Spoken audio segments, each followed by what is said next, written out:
তো আমরা যতগুলো এই লেজার মেশিনে কাজ করছি ইনশাল্লাহ একটাও কোনো ফল্ট করেনি, একটা সমস্যা হয়নি। আসসালামু আলাইকুম, আমার হাতে দেখতে পাচ্ছেন দুইটা আইফোনের 14 প্রো আর 16 প্রো ম্যাক্স। তো আমরা আজকে এই দুটা গ্লাস চেঞ্জ করবো, দুটার গ্লাস ভাঙা, এটা হচ্ছে সামনে একটু ভাঙা, এটা হচ্ছে একটু বেশি ভাঙা। তো আমরা আজকে লেজারের মাধ্যমে আমরা গ্লাসটা চেঞ্জ করবো। তো দেখতে থাকুন, এবারে অটোমেটিক অবিশ্বাস্য ভাবে যাদের মতো কাটতেছে এবং আমরা এটাও কাটবো এই মেশিন লেজারের মাধ্যমে। তো আপনাদের যাদের এই ধরনের ফোনগুলা, যে আইফোনের যে ফোন আছে, লেজার মেশিনের মাধ্যমে শুধুমাত্র আইফোনের কাজ করা যায়, স্যামসাং বা অন্যান্য যে মডেলগুলো আছে এগুলো করা যায় না, শুধুমাত্র আইফোন। তো আপনারা অনেকে কমেন্টে বলেন যে ভাই কার্ভ ডিসপ্লে বা স্যামসাং এর কোনগুলো লেজারে করা যায় কিনা। আসলে না, ওটার জন্য এখনো লেজার প্রযুক্তি বের হয় নাই। তবে যদি কখনো কার্ভ ডিসপ্লে যদি লেজার প্রযুক্তি বের হয়, সেটা অবশ্যই আপনারা সর্বপ্রথম ইজি মোবাইলে দেখতে পাবেন। তো আমরা যেহেতু একটা কাটতেছি আর এটা শেষ হয়ে গেলে আমরা এটা 16 প্রো ম্যাক্সটা দেবো। বাংলাদেশের মধ্যে যত আধুনিক প্রযুক্তি আছে, বিশেষ করে গ্লাস চেঞ্জের, তো সব প্রযুক্তি হচ্ছে পাবেন আপনাদের হচ্ছে আমাদের শপে, ইজি মোবাইলে। আমাদের শপটা হচ্ছে মতিলেপ প্লাজায় 3/382 নম্বর শপ। আমরা মূলত টেকনিশিয়ান ভাইদের কাজ করে থাকি এবং এর পাশাপাশি আমরা আপনাদেরও কাজ করতেছি। যা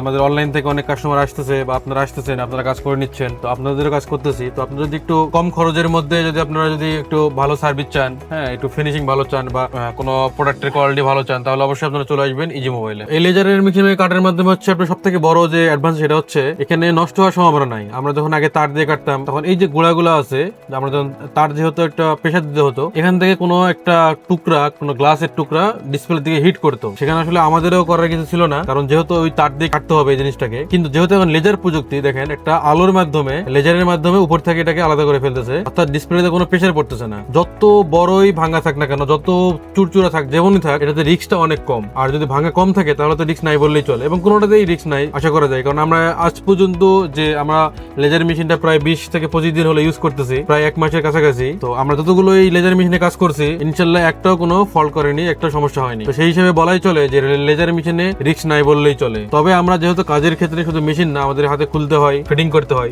বলে নেই যে প্রত্যেকটা কাজে রিস্ক আছে। তো দেখতে পাচ্ছেন কি সুন্দরভাবে কাটতেছে। তো আমরা এটা 14 প্রো ম্যাক্স 14 প্রো কাটতেছি, এরপরে আমরা 16 প্রো, যেটা 16 প্রো ম্যাক্স, আমরা এটাও লেজার দিয়ে কাটবো এবং 70 প্রো ম্যাক্স পর্যন্ত সাপোর্ট আছে।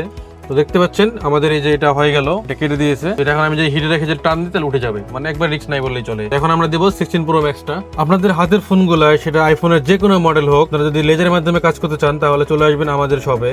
এটা কিন্তু কাটতে হচ্ছে না, জাস্ট আমি সুতাটাকে এপার থেকে ওপার নিয়ে যেতেছি। যেহেতু এটা ওসিটা একটা যে ধরনের আঠাটা লেগে যায়, আর কাটার পর লেজারে কাটার পর আবার লেগে যায়, যার কারণে আমি শুধু সুতাটা এবার থেকে এপার করলাম, প্রেসার দেওয়া লাগতেছে না, জাস্ট এতটুকু করে বের করলাম এবং এই ডিসপ্লেটাকে আমি উঠে নিব। দেখতে পাচ্ছেন একবারে ফ্রেশ। তো আপনারা যদি এইভাবে লেজার মেশিনের মাধ্যমে আইফোনের গ্লাস চেঞ্জ করতে চান তাহলে চলে আসুন আমাদের শপে।